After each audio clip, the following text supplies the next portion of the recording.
Yo, what's good everyone? Today I'm going to be breaking down some of my favorite DraftKings plays for this NFL 4-game divisional round. Let's dive right into it. And like I always do here in these videos, I'm going to give you a high-level overview of my cheat sheet, breaking down some of my favorite plays here for this 4-game NFL slate. But as I've mentioned all season long, everyone, you got to join the Discord channel. You can see that mentioned above. Completely free to do. We have over 860 people in there talking multiple sports for DFS, but primarily NFL and NHL. And if you want to join that, there's a link to do so in the description below, as well as in the pinned comment below. Not only do we have a bunch of people in there talking about multiple sports for DFS, but I plan to be active on my Discord for 2 hours on Saturday morning, talking about this 4-game slate here, talking things such as projected ownership, leverage play, pace of play for these games. I just want to see the projected ownership get finalized here on Friday night / Saturday morning before I start to discuss those things. But the reality is, everyone, we're talking about 4 games, 8 teams here, all good football teams.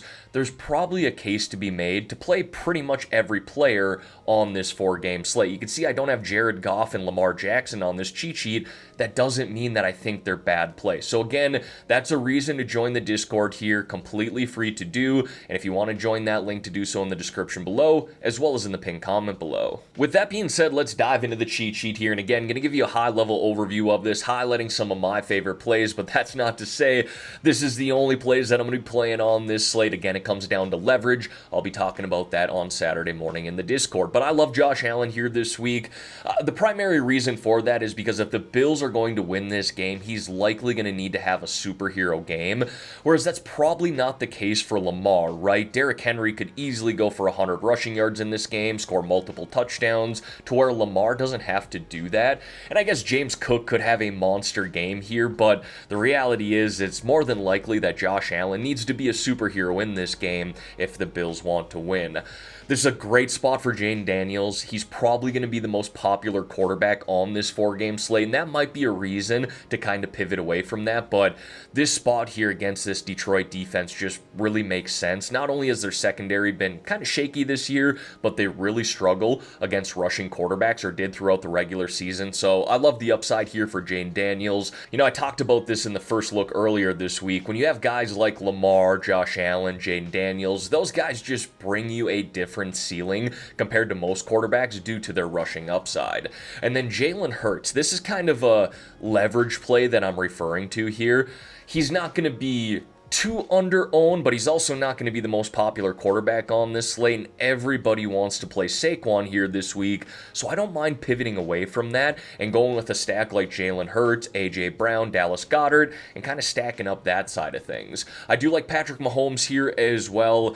I don't want to say he's going to go overlooked. He might actually be a popular play due to that price at $6,000, but we're talking about playoff Pat at this point, and we all know what he does in the playoffs. Now, moving on to the running backs here, and again, everyone, I don't think Saquon Barkley's a bad play here this week. He absolutely decimated that Rams defense earlier this season, but he's also going to be very popular on this slate. And again, I think we can get some leverage there with the passing game through the Philadelphia Eagles, but that's not to say that, hey, if I have $8,000+ laying around for a flex spot and I can fit Saquon in, then yeah, I'm going to put him in my lineup. It really comes down to how I'm leveraging the rest of my lineup at that point. So I really like Derrick Henry this week. He is kind of floating under the radar. He should be right there with Jahmyr Gibbs and Saquon Barkley when it comes to ownership, but he's projecting as the 4th highest running back right now. Kyren, Saquon, and Jahmyr Gibbs are all projected for more ownership. So I kind of like the leverage there with Derrick Henry. Jahmyr Gibbs just so explosive, and he is projecting to be super owned right now, but I'm kind of hoping that David Montgomery will get some steam before tomorrow and steal some of that ownership away. If that happens to be the case, I like Gibbs even more, but a really good spot there against that Commanders rush defense. And then Austin Eckler, I think, is a nice leverage play, especially if the Commanders are losing this game trying to play catch-up. He could be heavily involved in the passing game.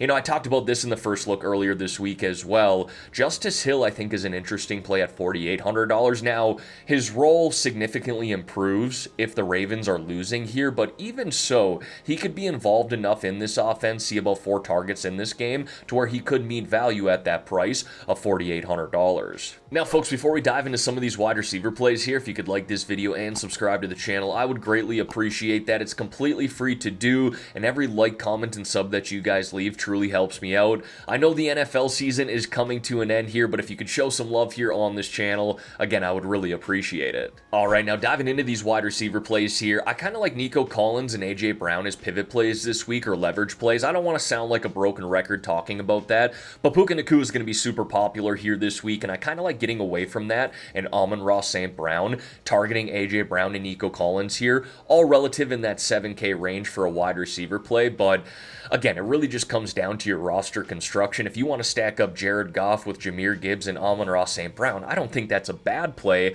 I just think you're getting some nice leverage here with Nico Collins and A.J. Brown. And A.J. Brown had a good game against the LA Rams earlier this season too. It was just Saquon Barkley who stole the spotlight in that game. Jameson Williams projecting really well in this matchup against that Commanders secondary. I particularly like him at $6,100, and I love the involvement that Xavier Worthy saw in this Chiefs offense towards the end of the season, and he's got that speed, right, just like Jamo, who I highlighted at $6,100, where he can score from anywhere on the field. Now, I really like D-Hop here at this price of $4,700, and actually kind of flying under the radar when it comes to projected ownership this week. I'm thinking top ahead here right now, but I believe it was around 12% ownership, which on a slate like this is really, really good. Look, they brought this guy in to score touchdowns and be a big piece in this passing offense, so considering that price there, I don't mind it at all. And then Keon Coleman projecting as one of the better wide receiver plays here for the Buffalo Bills. I know this Ravens defense is truly great. Really ever since they put Kyle Hamilton back in his natural position at the safety spot instead of the nickel. So Keon Coleman here, $4,100, kind of projecting well when it comes to the wide receiver cornerback matchup. I wouldn't be afraid to play Josh Allen by himself either and just hope that he runs for 2 or 3 touchdowns in this game. But Coleman there at $4,100 stuck out to me as well. Next, we got the tight ends here, and honestly, they're probably too cheap considering it's just a 4-game slate this week. I mean, Travis Kelce at $5,000. What are we doing, DraftKings? He should be $6,500 at least, and don't get me wrong, I love how affordable he is because it opens up things throughout the rest of my lineup, and I'll get leverage elsewhere, but at the same time, when he's this cheap, he's going to be really high owned, so it gives me a little pause for concern there, but just like playoff Kelce is a very real thing, and the Chiefs want to get this guy going, so I want to have some exposure to that.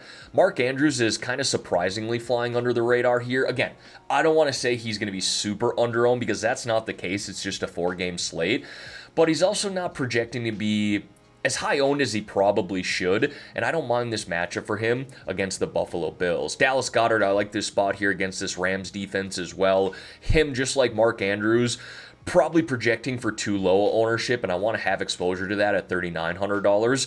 Honestly, on a 4-game slate like this, when I'm trying to get unique, I could do a double stack with, let's say, Lamar, Mark Andrews, and Isaiah Likely, and I wouldn't mind that at all. And then Tyler Higbee here, I did not expect him to play this weekend, but as of Friday when I record this here, he is expected to play, so $3,400.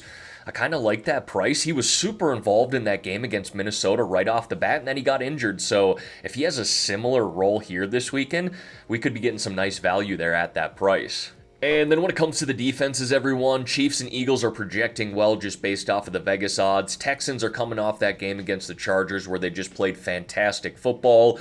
And some of these Chiefs starters have not played since Week 17, so maybe they're a little rusty heading into this game. I kind of like the Texans as a pivot piece, but the reality is, everyone, when it comes to defense this week, just don't beat yourself. If you do like the Houston side here and want to stack up Stroud with Nico Collins and Dalton Schultz, well then it doesn't make sense to play the Chiefs defense. So that's really the reality of it here when it comes to defenses on a 4-game slate. But again, Chiefs and Eagles projecting well, and Texans at $2,500 coming off a really good game against the Chargers. All right, everyone, that is going to wrap up this video here for today. As always, thank y'all for taking the time out of your day to watch the content here on this channel. If you could like this video and subscribe to the channel, I would greatly appreciate that. Let's have ourselves a great weekend here, folks, and let's win some money on this 4-game NFL slate.